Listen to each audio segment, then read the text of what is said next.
Hey everybody, hello and welcome back to channel Info Island. And guys, welcoming you all to another informative video. And I know it's been a long time that we have come on the channel and shared something related to the upcoming examinations. Guys, as you all know, Diwali was there and a lot of things were going on with us. So because of all of that thing, which we could not reach out to you earlier, but now that we are live again, we will be sharing all the important updates, all the important videos related to all the important upcoming exams, जिनमें कि आज के इस video में हम बात करने वाले हैं गाइज आरआरबी ग्रुप डी का आपका जो एग्जाम होने वाला है 2025 का, उसके लिए कुछ बेहद इंपॉर्टेंट क्वेश्चंस और प्रिपरेशन स्ट्रेटेजी उसके बारे में कि आपको अपकमिंग आरआरबी ग्रुप डी का अगर आप एग्जाम देने वाले हो, अगर आप एक एस्पायरेंट हो आरआरबी ग्रुप डी का, तो कौन कौन सी चीजें ऐसी हैं जो आपको फॉलो करनी है, कौन कौन से ऐसे इंपॉर्टेंट टॉपिक्स हैं जो कि आपको पढ़ने हैं, कौन कौन से ऐसे इंपॉर्टेंट क्वेश्चंस हैं जो कि रिसेंटली टीसीएस के द्वारा जो एग्जाम्स लिए गए हैं उसमें पूछा गया है, जो कि आपको डेफिनेटली आपके आरआरबी ग्रुप डी का जो मेन एग्जाम होने वाला है साल 2025 का उसमें पूछे जाएंगे। गाइज, इसके अलावा भी बहुत सारी ऐसी चीजें हैं जो कि मुझे आपसे शेयर करना है। हम धीरे धीरे अपकमिंग वीडियोस में उनके बारे में बात करेंगे। और yes, just in case if you guys go through any query, any question, any recommendation, any suggestion, या फिर किसी भी टॉपिक पे या किसी भी चीज से रिलेटेड कोई वीडियो चाहिए, तो you know what you have to do, you just have to comment down below in the comment section and we will reach out to you about that. ठीक है, अगर आप भी ऐसे कैंडिडेट हैं जो कि इंडियन रेलवेज में अपना करियर बनाना चाहते हैं, तो गाइज ये आपका जो एग्जाम है आरआरबी ग्रुप डी का जो कि होने वाला है, ये आपके लिए एक ऐसी गोल्डन अपॉर्चुनिटी है जो कि सीरियसली आपको बहुत ज्यादा प्राइड फील कराएगा लेटर ऑन।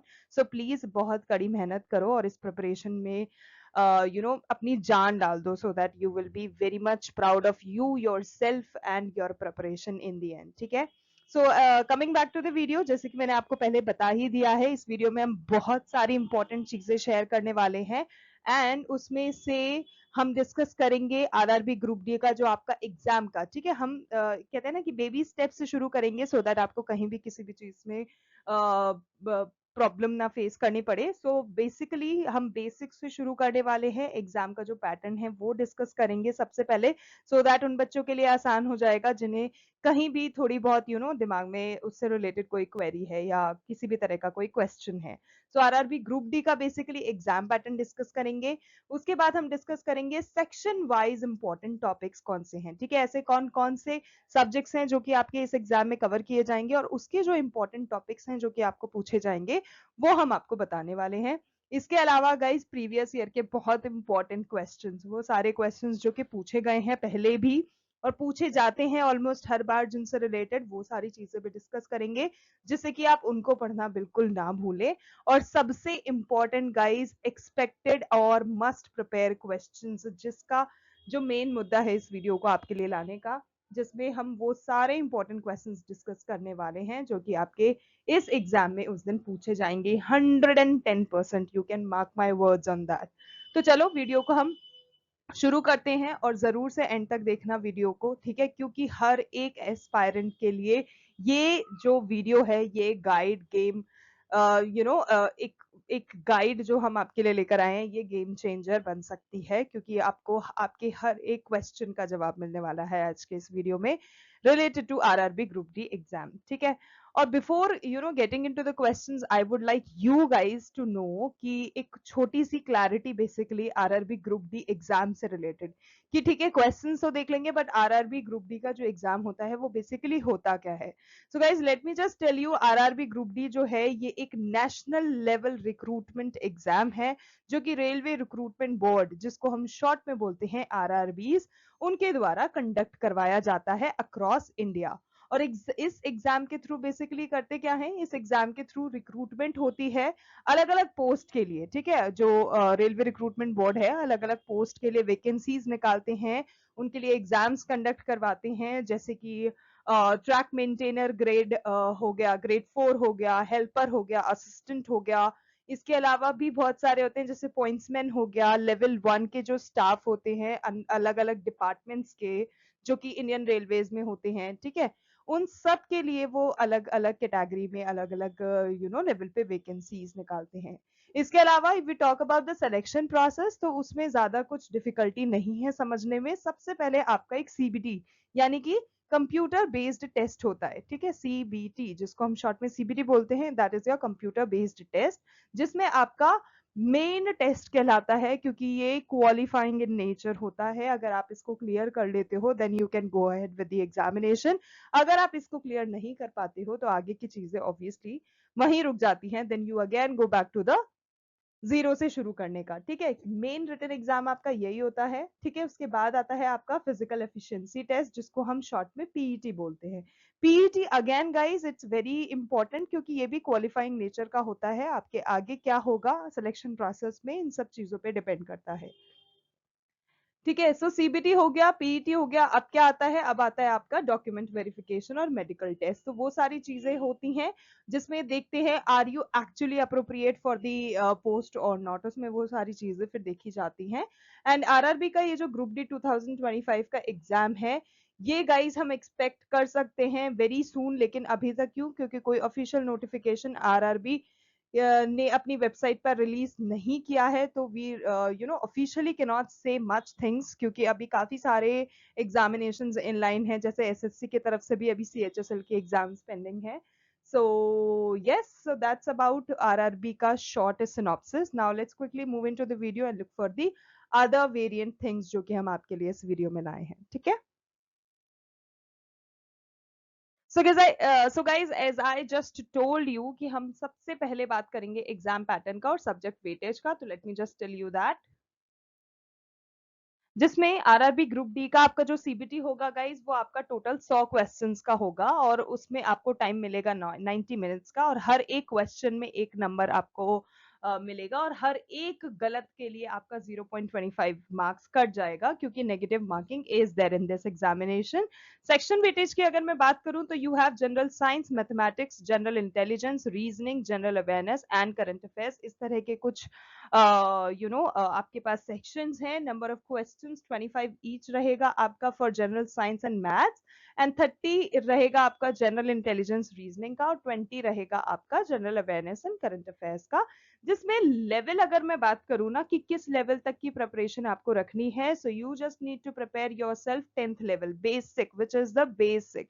इसके ऊपर कुछ नहीं आने वाला है। अगर आपने 10th लेवल का भी सारा चीजें रिलेटेड इनसे पढ़ लिया है, then you can conquer your examination. Difficulty level की अगर मैं बात करूं तो इजी टू मॉडरेट लेवल का ही रहने वाला है, so you need to prepare yourself for that. लेकिन अगर जनरल अवेयरनेस और करंट अफेयर्स की बात करें तो उसमें मॉडरेट लेवल ऑफ एग्जामिनेशन देखने को मिलेगा, ठीक है। So you have to prepare accordingly, हर एक चीज पे आपको मार्क अपना रखना है। कि टॉपिक्स की हम बात करें तो जनरल साइंस में फिजिक्स, केमिस्ट्री, बायोलॉजी के बेसिक्स जो होते हैं वो अच्छे से रट लेना, because they are really going to help you in the examination. Maths में अरिथमेटिक और सिंपल जो कैलकुलेशंस होती हैं वो सारी चीजें आपको देख लेना है। जीआई में आपको लॉजिकल और प्रॉब्लम सॉल्विंग चीजें देखना है, क्योंकि वो आपको हेल्प करेगा। इसके अलावा जनरल अवेयरनेस में आपको जीके और करंट इवेंट्स आपके डे टू डे जो भी होते हैं वो सारा चीजें ध्यान में रखना है। Now we are going to discuss section wise important topics, और कौन से ऐसे क्वेश्चंस हैं जो कि आप एक्सपेक्ट कर सकते हो बेसिक लेवल के, ठीक है।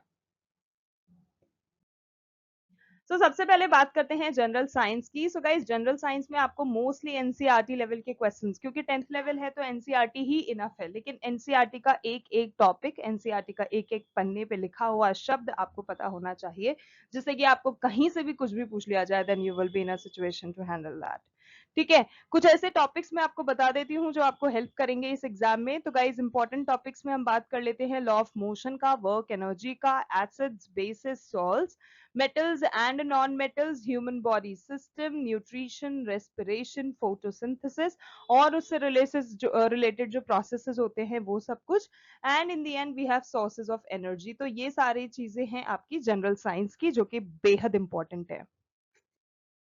नेक्स्ट गाइज, अब मैं कुछ ऐसे एक्सपेक्टेड क्वेश्चंस आपको बता सकती हूँ जिस तरह का आपको अपनी प्रिपरेशन अच्छी रखनी है, जैसे कि which gas is used in photosynthesis, Newton का थर्ड लॉ ऑफ मोशन क्या है आपका, वो किस चीज से रिलेटेड है, एसआई यूनिट ऑफ फोर्स क्या होता है, और लेमन में किस तरह का एसिड पाया जाता है। एसिड पाया जाता है ये तो आपको पता ही होगा, बट कौन सा ऐसा एसिड होता है जो कि लेमन में पाया जाता है। Which organ purifies blood in the human body. तो कुछ इस तरह के बेसिक क्वेश्चंस आपको प्रिपेयर कर लेने हैं। And here is my tip to you guys, class 8 से लेके क्लास 10 तक का जो एनसीईआरटी साइंस है वो आपको रिवाइज कर लेना है। सबसे इफेक्टिव आपकी प्रिपरेशन में अगर कुछ है तो वो है आपका 8 to 10th लेवल का एनसीईआरटी। इन के अलावा कुछ आपको मेजर कुछ करने का जरूरत नहीं है। If you do this well it's kind of enough. Next we talk about mathematics. तो गाइस मैथ्स में आपको क्या करना है, आपको सबसे पहले सिंप्लीफिकेशन और स्पीड बेस्ड टॉपिक्स जितने भी हैं उन सब पे फोकस करना है, उनकी प्रिपरेशन कर लेनी है। कुछ important topics I would like to tell you, जिसमें परसेंटेज, प्रॉफिट एंड लॉस हो गया, रेशियो एंड प्रोपोर्शन हो गया, simple and compound interest which is SICI जो कि बहुत इंपॉर्टेंट रहता है, टाइम एंड वर्क हो गया, एनर्जी हो गया, टाइम एंड डिस्टेंस हो गया, एवरेज एंड सिंप्लीफिकेशन हो गया, और नंबर सिस्टम हो गया। Again all of those basic topics yet they are very important, so you need to have that grip in your hand कि हाँ भाई इनमें से कुछ भी पूछा जाता है तो मैं कर लूंगा या कर लूंगी, ठीक है। सो ये टॉपिक्स अच्छे से प्रिपेयर कर लेने हैं। एंड कुछ एक्सपेक्टेड क्वेश्चन जो कि आप किस तरह के एक्सपेक्ट कर सकते हो, let me just tell you. जैसे कि a man sold an article at 20% profit, find cost price if the selling price is 240 rupees, ठीक है। इस तरह के कुछ बेसिक क्वेश्चंस आपसे सिंपल कैलकुलेशंस वाले पूछ लिए जाएंगे। सिंप्लीफाई करने के लिए 2/5 प्लस 3/10 इंटू 100 कितना होगा वो सिंप्लीफाई करके बता दो। ट्रेन स्पीड के प्रॉब्लम्स आ सकते हैं, डिस्टेंस टाइम के जो रिलेशन प्रॉब्लम होते हैं वो सब पूछे जा सकते हैं। एलसीएम एचसीएफ भी आपसे पूछा जा सकता है कुछ गिवन नंबर्स का, so please prepare that. Ratio के भी क्वेश्चंस आ सकते हैं, जैसे कि इनकम एंड एक्सपेंडिचर के जो टाइप के क्वेश्चंस होते हैं वो भी पूछे जा सकते हैं, तो प्लीज उस चीज पे भी अपनी ग्रिप रखना। टिप मेरा यहाँ पर आपको मैथ्स के लिए यही होगा कि कैलकुलेशन स्पीड इंप्रूव करने के लिए आप डेली प्रैक्टिस करो, ठीक है। जितने से जितने ज्यादा मॉक टेस्ट लगा सकते हो मॉक टेस्ट लगाओ, जितने से जितने आप यू नो प्रीवियस ईयर के क्वेश्चंस कर सकते हो वो सारा करो, because they are really going to help you a lot, ठीक है। सो आरआरबी एग्जाम्स में जो टाइम मैनेजमेंट होता है वो बहुत ज्यादा क्रूशियल होता है, तो प्लीज उसका ध्यान रखना। ओके गाइज, नेक्स्ट हम बात करने वाले हैं रीजनिंग के बारे में। सो गाइज रीजनिंग का जो सेक्शन होता है वो आपकी लॉजिकल थिंकिंग जो होती है और जो आपकी एक्यूरेसी होती है उसको टेस्ट करता है। सो उसके लिए कुछ इंपॉर्टेंट टॉपिक्स हो सकते हैं, जैसे कि कोडिंग डिकोडिंग हो गया, ब्लड रिलेशन हो गया, सिलोजिज्म हो गया, और डायरेक्शन के जो सेंस वाले क्वेश्चंस होते हैं वो हो गया। डायरेक्शन के क्वेश्चन जैसे नॉर्थ में खड़ा है, साउथ में चल दिया, इतना इतना etcetera etcetera. Sorry. Okay, next is number series, and at last we have analogy and classification. So these are some important topics for reasoning. ठीक है? Now we are going to discuss some expected questions. तो guys expected questions आप कैसे मतलब imagine कर सकते हो कि किस तरह के आ सकते हैं। तो guys जैसे कि if CAT is equals to 3120 तो BAT क्या होगा ये आपको calculate करना है, which is very simple। तो इस तरह का कुछ simple logical reasoning के question आ सकते हैं। Choose the odd one out, जैसे कि apple, banana, carrot, mango, तो you know which is the odd one out here. Carrot is odd one out. It's pretty predictable as you can see and just tell, ठीक है। Fathers, sons, sisters, husband कौन होगा ये आपको बताना है। कुछ इस तरह के ब्लड रिलेशन वाले क्वेश्चन आ सकते हैं। If south east is coded as 12 तो नॉर्थ ईस्ट आप नॉर्थ वेस्ट क्या कोड करोगे, इस तरह का कुछ देख लेना, ठीक है। मिसिंग नंबर जो सीरीज के क्वेश्चंस होते हैं ना, फॉर एग्जांपल 4, 14, 15, 16 एंड देन आपको एक ब्लैंक दे देंगे, यू हैव टू टेल कि what would be the next number. So इस तरह के कुछ मिसिंग नंबर के सीरीज के क्वेश्चंस आ सकते हैं। My tip for you guys reasoning के लिए यही है कि गाइज रीजनिंग का जो सेक्शन होता है ये बहुत ज्यादा आपके लिए स्कोरिंग साबित हो सकता है if you prepare yourself really well, क्योंकि इसमें बहुत कभी कभी कहते हैं ना वो टुच्चे क्वेश्चंस पूछ लिए जाते हैं विच आर वेरी इजी। अगर आप प्रिपरेशन अच्छी रखते हो तो प्लीज रीजनिंग को बहुत अच्छे से प्रिपेयर कर लेना, सो दैट इसके लिए तो आप श्योर शॉट श्योर हो जाओ कि हाँ भाई ये तो हम कर ही देंगे 25 आउट ऑफ 25। नेक्स्ट अटेम्प्ट, इस सेक्शन को अटेम्प्ट करना सबसे पहले जिससे कि आपका कॉन्फिडेंस लेवल बूस्ट अप हो, क्योंकि इसके क्वेश्चन सच में बहुत आसान होने वाले हैं, ठीक है। तो इस पे आपको ध्यान देना है। Next we have general awareness and current affairs. तो गाइज इसमें आपको क्या करना है, आरआरबी क्या करता है वो इंडिया सेंट्रिक जीके जो होती है ना, और जो रेलवे की अपडेट्स निकलती रहती है, ठीक है, कहाँ कौन सी ट्रेन लॉन्च किया है, कब किया है, कितना किया है, कहाँ से कहाँ तक जाता है, या इंडिया रिलेटेड जितने भी जो रेलवे रिक्रूटमेंट बोर्ड से रिलेटेड चीजें हो सकती हैं। आरआरबी सिर्फ और सिर्फ उसी पर फोकस करता है, सारे क्वेश्चंस उसी के इर्द गिर्द घूमते रहते हैं, ठीक है। कुछ ऐसे इंपॉर्टेंट टॉपिक्स हो सकते हैं जैसे कि इंडियन पॉलिटी हो गया, हमारा इंडियन कॉन्स्टिट्यूशन हो गया, उससे रिलेटेड जितने भी आर्टिकल्स अमेंडमेंट्स वगैरह हैं वो सारी चीजें देख लेना, कि जितनी भी सूचियां अनुसूचियां हैं, भाग हैं, प्रकार हैं, जो भी चीजें हैं उन सब पे अपना अच्छा ग्रिप रखना। हिस्ट्री ज्योग्राफी आपके लिए इंपॉर्टेंट होने वाला है। रेलवेज और ट्रांसपोर्टेशन काफी इंपॉर्टेंट है। नेशनल स्कीम्स जो गवर्नमेंट निकालती है, गवर्नमेंट की स्कीम्स जो गवर्नमेंट निकालती है, नेशनल कुछ अवार्ड्स जो गवर्नमेंट से रिलेटेड है, वो सारे टॉपिक्स इंपॉर्टेंट हैं। प्लीज प्लीज प्लीज अच्छे से प्रिपेयर करना। इसके अलावा if we talk about current affairs, तो गाइस करंट अफेयर्स कभी तो बहुत पुराने पूछ लिए जाते हैं, लेकिन कभी रीसेंट पे ही ध्यान दिया जाता है। बट मोस्टली जितना हमने एनालिसिस किया है लास्ट 6 to 8 months के भी अगर आप करंट अफेयर्स प्रिपेयर कर लेते हो तो that is more than enough, ठीक है। वैसे तो आई वुड सजेस्ट कि कम से कम 20 से 25 करके तो देख ही लेना, but if you can not do that really well, तो कम से कम लास्ट 1 साल का, या 1 साल भी नहीं करो तो 6 से 8 महीना इज मोर देन इनफ। तो कम से कम 6 से 8 महीने के करंट अफेयर्स तो प्रिपेयर कर ही लेना, that would really help you.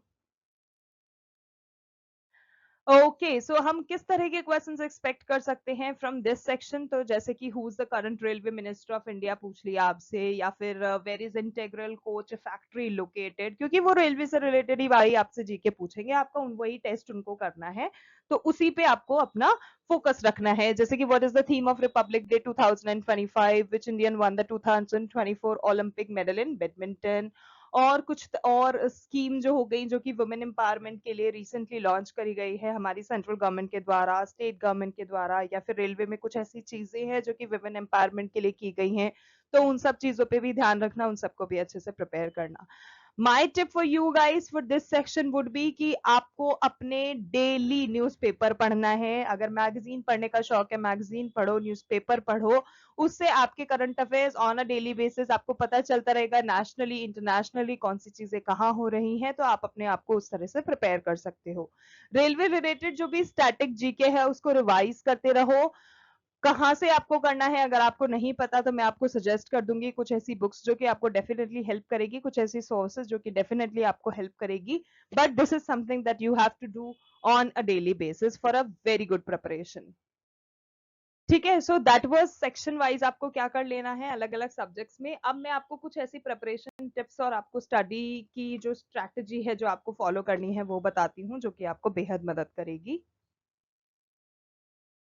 सबसे पहले क्या करो, देखो आप इतने छोटे बच्चे नहीं हो that I am going to tell you कि भैया ये कर लो वो कर लो, पढ़ने बैठ जाओ 2-4 घंटे पढ़ो, ऐसे ऐसे ये सब कुछ नहीं करना है, because you guys are well educated and smart enough to know कि भाई मेरे को अपना प्लान किस तरह से मैनेज करना है, but still there are lot of things जो कि हम ना करते करते भूल जाते हैं, या कुछ बेसिक सी ऐसी चीजें होती हैं जिसको स्किप कर देते हैं, जिसका हमें खामियाजा बाद में भुगतना पड़ता है, आई वुड से।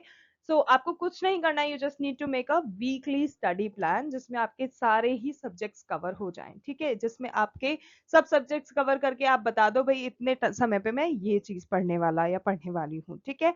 आपको प्रीवियस ईयर के जितने भी सब्जेक्ट्स हैं, जितने भी पेपर, सॉरी प्रीवियस ईयर के जितने भी पेपर्स हैं उनको अच्छे से प्रैक्टिस करना है। इनफैक्ट 2018 एंड 2022 के जो पैटर्न से जो ट्रेंड समझ आता है उससे यही समझ में आ रहा है, आपको ज्यादा से ज्यादा प्रीवियस ईयर के पेपर देख लेने हैं, ठीक है। आपकी स्पीड, आपकी एक्यूरेसी पे बहुत ज्यादा फोकस करो, जो कि आपकी आराम से आपकी टाइम मैनेजमेंट स्किल्स भी बढ़ जाएंगी, स्पीड एंड एक्यूरेसी भी बढ़ जाएंगी। एज एंड व्हेन जब आप मॉक टेस्ट देना शुरू करोगे तो ज्यादा से ज्यादा मॉक टेस्ट लगाओ, स्पेशली क्योंकि आपको रीजनिंग और मैथमेटिक्स ऐसे दो सब्जेक्ट्स हैं जहां पे स्पीड एंड एक्यूरेसी और टाइम मैनेजमेंट की जरूरत पड़ेगी। दोनों ही ये स्कोरिंग होंगे only when you know how to manage your time, तो इसीलिए आई इंसिस्ट मॉक टेस्ट देना ज्यादा से ज्यादा, ठीक है। उसके अलावा जीके जो है, साइंस जो है, डेली बेसिस पे रिवाइज करो। लास्ट मिनट प्रिपरेशन पे आपको रिलाई नहीं करना है, क्योंकि अब आपके पास ऑनेस्टली इतना समय नहीं रह गया है, it can happen any time. So revise GK and science on a daily basis. कुछ ऐसे टॉपिक्स हैं जो लास्ट मिनट प्रिपरेशन के लिए रख लो, वो एक नोटपैड बना के रख लो जो लास्ट मिनट चीजें करना है, but before that you have to revise GK which is your general knowledge and science on a daily basis for a very well preparation, ठीक है। इसके अलावा मॉक टेस्ट का मैं हमेशा आपको बोल चुकी हूँ, you need to practice a lot and lot and lot, so you need to attempt mock test on a regular basis. उससे आपको एक एग्जाम लाइक एनवायरनमेंट मिलेगा कि एग्जाम में आपको क्या क्या चीजें फेसेस करनी है, क्या क्या चीजें ऐसी हैं जो कि एग्जाम में आपको फेस करने को रहेगा, और ऐसी जो एक काइंड ऑफ स्ट्रगल जो आप फेस करते हो जो आपको पहले ही पता पड़ जाता है, then you really do not face do struggle. जब आप एग्जाम दे रहे होते हो फिर आपको एक अलग ही लेवल ऑफ कॉन्फिडेंस मिलता है और बूस्ट अप होता है। So that's one. ओके, सो अब हमारी सारी ऐसी स्ट्रैटेजी जो कि हम डिस्कस कर सकते थे रिलेटेड टू द प्रिपरेशन वो हमने डिस्कस कर लिया है। Now it's time to discuss all of those important GK GS के क्वेश्चंस जो कि रिसेंटली जो टीसीएस ने एग्जाम कंडक्ट करवाया है उसमें पूछे गए हैं, and these questions are definitely going to be there in your examination. तो प्लीज जरूर से अच्छे से पढ़ लेना because it's really important. So starting with number one question, which is which African country is hosting the G20 summit for the first time? So guys, it's South Africa जो आपका correct answer हो जाएगा. Johannesburg pulses with energy as South Africa gears up to host the 20th G20 Leaders Summit, जो कि आपका 22nd of November और 23rd of November 2025 को होने वाला है। ये जो इवेंट है ये स्टैंड आउट करता है as the very first G20 gathering on African soil. ठीक है, अफ्रीका में it's going to be the one and a powerful moment that amplifies the continent's voice in global talk. तो आपका correct answer क्या होगा? South Africa. Okay, next question, Aligarh का जो आंदोलन हुआ था वो किस चीज से रिलेटेड है, किस चीज से संबंधित है? सो गाइस बेसिकली अलीगढ़ आंदोलन जो है ये मुस्लिम एजुकेशन और सोशल रिफॉर्म से रिलेटेड है। So Muslim education and social reform is the correct answer. और ये जो आंदोलन है ये स्टार्ट किया गया था सर सैयद अहमद खान के द्वारा, और इसका जो मेन ऑब्जेक्टिव रहा है, पर्पस रहा है, वो यही रहा है to inspire the Muslim community of India towards modern western education, a scientific outlook and social reform. 1875 में इनफैक्ट जो मोहम्मद है जो जिन्होंने ये मोहम्मदन एंग्लो ओरिएंटल कॉलेज जो था इसकी स्थापना करी थी, जिसको बाद में अलीगढ़ मुस्लिम यूनिवर्सिटी बना दिया गया था। Okay, next question, who one the best director award at the 2025 Oscars? तो साल 2025 के जो ऑस्कर्स हुए हैं उसमें जो बेस्ट डायरेक्टर का अवार्ड है वो सियान बेकर को दिया गया है for his movie Anora. Next, we have who presided over the Home Rule League in the year 1916. So it is Bal Gangadhar Tilak and Annie Besant. दोनों ही के नाम हैं जिन्होंने अध्यक्षता निभाई थी इन 1916। सो एनी बेसेंट जो है उन्होंने बेसिकली जो होम रूल लीग है इसको सितंबर 1916 में शुरू करा था मद्रास में, जिसको आज हम चेन्नई के नाम से जानते हैं, in order to advocate self government in India.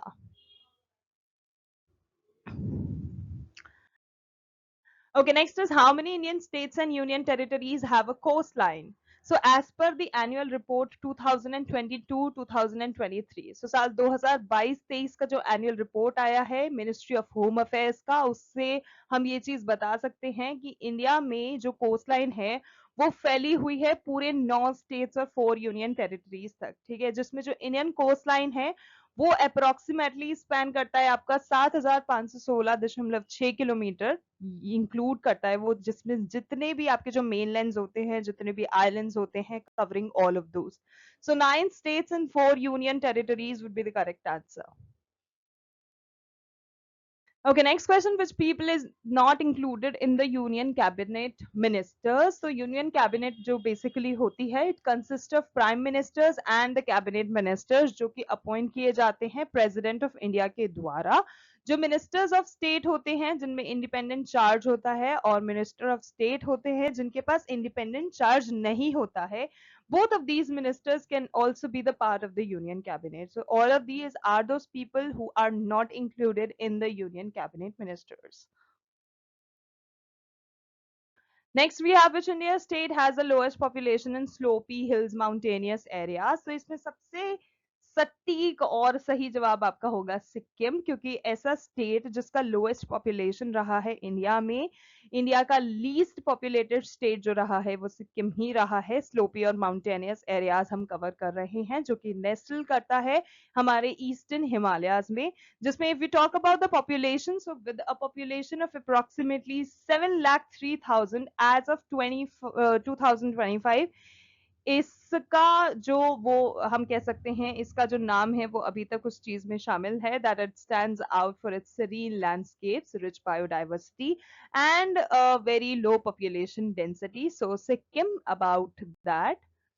And if we talk about some other slopey states, तो उसमें guys हमारे पास अरुणाचल प्रदेश है, मिजोरम है, नागालैंड है. Okay, recently in which state president rule started? So president rule जो है वो मणिपुर में इम्पोज किया गया था ऑन February 13, 2025. सो मणिपुर आपका करेक्ट आंसर होगा. एंड ये जब इम्पोज किया गया था, तो ये इम्पोज करा गया था जब स्टेट के जो चीफ मिनिस्टर थे एन बीरेन सिंह, उन्होंने रिजाइन कर दिया था उसके 4 दिन बाद. और ये ऐसा 11वां इंस्टेंस है प्रेसिडेंट रूल का जिसको इम्पोज किया गया मणिपुर में 1967 के बाद से. सो 1967 के बाद से it is the 11th incident of president rule coming in. Okay, when was the NALSA Act introduced or implemented? So guys, NALSA basically होता क्या है? NALSA की full form क्या होती है? जल्दी से comment करके बता दो. I would like to know if you guys are aware of it. If not, we would talk about it. So NALSA का basically स्थापना जो था ये 1995 में किया गया था. So 1995 आपका correct answer होगा. और जो पार्लियामेंट है उसने वो कुछ लीगल सर्विसेज अथॉरिटीज एक्ट जो 1987 था उसको इनेक्ट करा था, जो कि आपका 9th ऑफ नवंबर 1995 से शुरू हो गया था. सो 9th of November 1995. If you talk about कि ये जो नालसा एक्ट है इसका मेन मुद्दा, मेन ऑब्जेक्टिव, मेन एम क्या था? तो मेन एम यही था to establish a nationwide uniform network to provide free and competent legal services to the weaker sections of society, जो कि इक्वल अपॉर्चुनिटी के लिए वेट करती है और कहीं ना कहीं उसका पार्ट बनना चाहती है. Okay, who was the founder of the Gurjara Pratihara dynasty? So the founder of Gurjara Pratihara dynasty जो है वो है नागभट्ट प्रथम.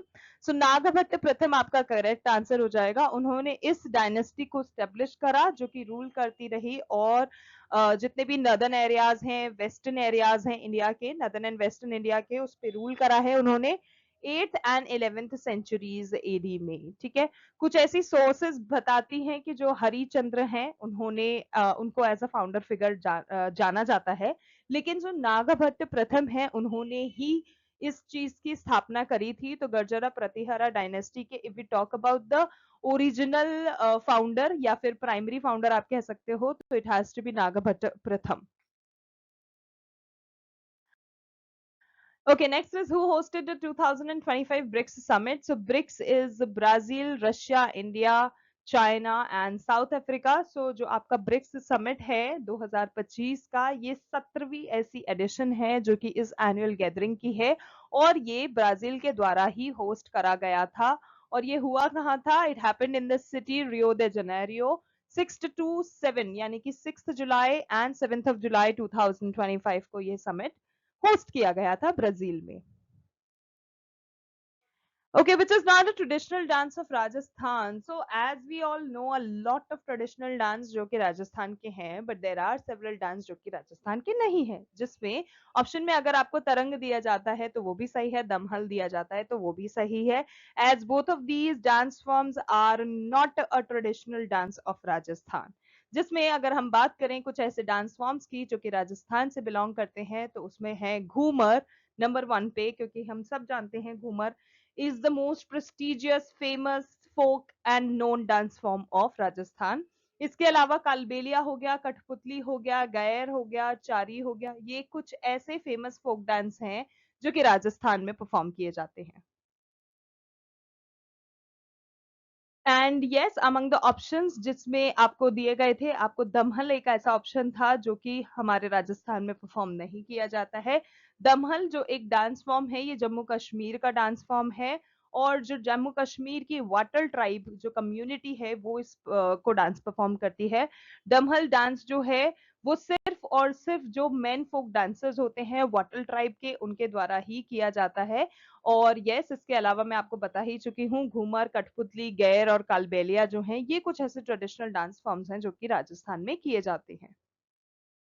अब guys, now because we are talking about the famous and the folk dances of different states, so I would like you to know कुछ ऐसी Indian states और उनके traditional dances, क्योंकि इनसे भी related questions पूछा जाता है, तो it is important for you to know.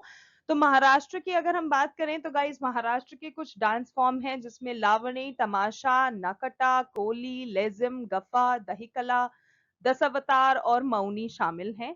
इसके अलावा केरला की अगर हम बात करें तो गाइस, केरला के कुछ डांस फॉर्म्स हैं जैसे कि कलियट्टम, ओट्टम, थुल्लल, मोहिनीअट्टम और काईकोट्टी कली.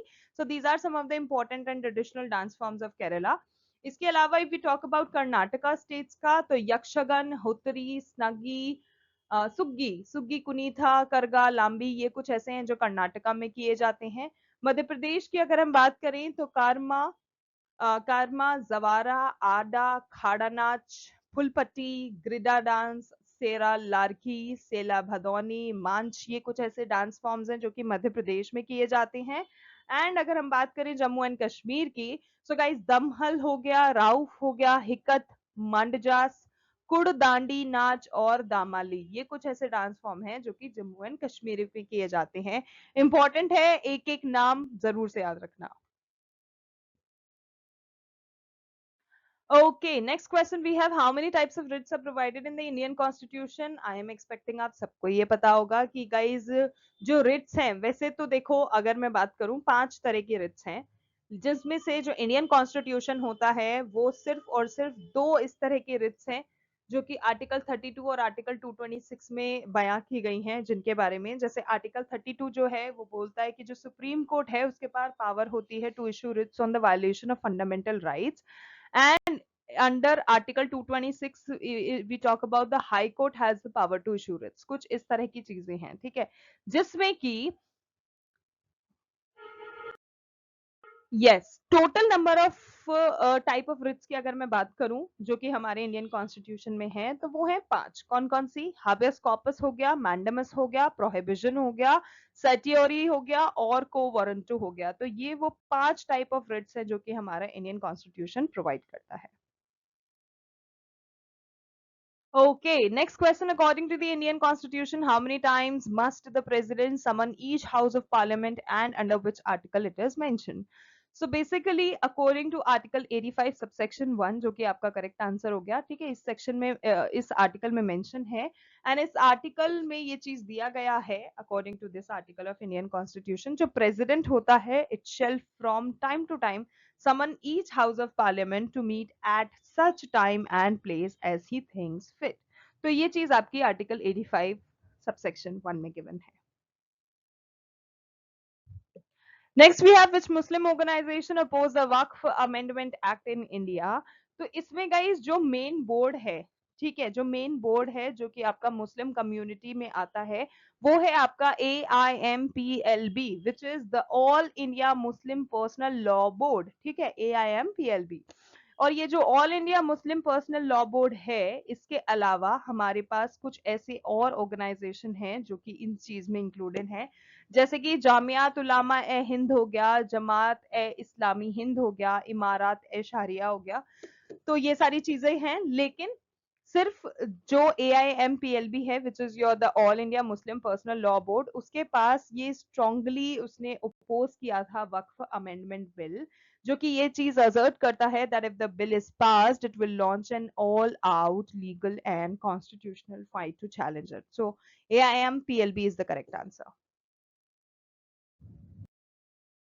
Okay, next question आपका कंप्यूटर से रिलेटेड है, that if you open an Excel 2021 spreadsheet in Excel 2010, ऐसे कौन से चेंजेस हैं जो कि आप ऑब्जर्व करोगे. So basically guys, if you open the spreadsheet that you made in MS Excel 2021 in MS Excel 2010, ठीक है, 2021 में बनाई है, 2010 में ओपन कर रहे हो, तो guys definitely you are not going to see some of the features in that sheet, क्योंकि रीजन आपके पास ये है क्योंकि वो 2010 में अवेलेबल ही नहीं होगा जो 2021 में अवेलेबल था. ठीक है, सो कुछ फीचर्स नहीं दिखेंगे. Okay, between which numbers was the rural development index in 2022-23? So it's 0 to 100, जिसमें guys जो front runners होते हैं वो 75 to 90 में रहते हैं, जो performers होते हैं वो 60 to 75 में रहते हैं, जो aspirants होते हैं वो 40 to 60 में होते हैं, जो beginners होते हैं under 40 रहते हैं, and achievers का जो number रहता है वो 90 plus रहता है. So that's about it. Okay, next question है which writs refer to the personal liberty of an individual? So guys, habeas corpus writ आपका correct answer हो जाएगा. जो habeas corpus writ है इसको issue करा जाता है for securing the liberty of an individual, और ये एक ऐसी writ है जो कि require करती है एक person को under arrest to be brought before a judge or into court, especially to secure the person's release under lawful grounds which are shown for their detention. So habeas corpus. Okay, which state government inaugurated the Jagannath temple in Digha? So guys, यहाँ पे आपका correct answer हो जाएगा West Bengal. West Bengal की government ने दीघा में temple build up किया है. Okay, when did the Portuguese make Goa their capital in India? So it happened in the year 1530.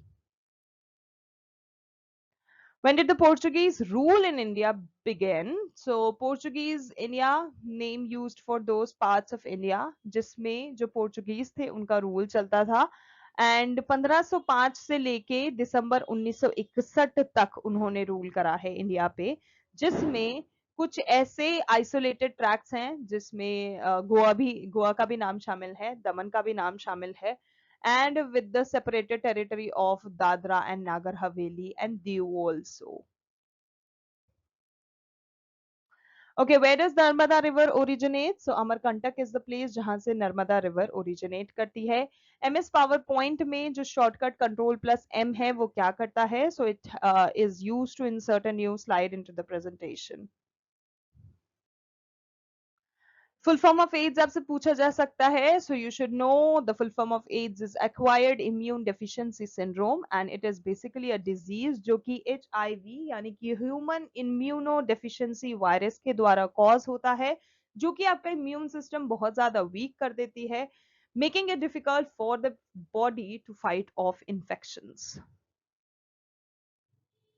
Why did Mendeleev leave gaps in his periodic table? A very intelligent question. जिसमें guys अगर हम बात करें Mendeleev periodic table की, तो वो Mendeleev ने कुछ इस तरह से बनाई है जहां पे उन्होंने, ठीक है, gaps नहीं छोड़े हैं for aesthetic purposes और symmetry. उनका जो focus है वो scientific rational पे ही रहा है, जिसमें उन्होंने कुछ इस तरह से अपने एलिमेंट्स को अरेंज करा है जिसमें जो periodic table का जो स्ट्रक्चर है वहां जो चीज नहीं देखी गई वो उन्होंने मेंडलीव ने अपनी जो पेरियोडिक टेबल बनाई है उसमें दी है, और ये जो पेरियोडिक टेबल है उसका जो स्ट्रक्चर है वो केमिकल प्रॉपर्टीज और एटॉमिक वेट्स के बेसिस पे उन्होंने लगाया है, जैसे कि जो भी एटॉमिक नंबर्स हैं उसके बेसिस पे, ठीक है, but not on the basis of symmetry. So ये मेंडलीव का अपनी इस तरह से पेरियोडिक टेबल बनाने में रीजन रहा है. सो गाइज ये था हमारा आरआरबी ग्रुप डी का जो आपका एग्जाम आने वाला है 2025 का, उसके इम्पोर्टेंट क्वेश्चंस और स्ट्रैटेजी जो आपको बेहद हेल्प करेगी आपके एग्जाम के प्रिपरेशन में, है ना. और यस डेफिनेटली डायरेक्ट हेल्प करेगा, और अगर आप इस एग्जाम के लिए काफी ज्यादा सीरियस हो तो इन टॉपिक्स को अच्छे से पढ़ लेना, डेली रिवीजन करना, जो जो इम्पोर्टेंट चीजें बताई गई हैं उनको आज से ही स्टार्ट कर दो. एंड यस आप ऐसे कौन से टॉपिक है जिनमें बहुत ज्यादा कॉन्फिडेंट हो, चाहे वो मैथ्स हो, रीजनिंग हो, साइंस हो या जीके हो, जरूर कमेंट करके बताना. We would love to hear that from you. मिलते हैं गाइज नेक्स्ट वीडियो में with more railway updates and practice sessions. तब तक के लिए all the very best and much love to all of you all. So yeah, all the best future railway employees, all the very best.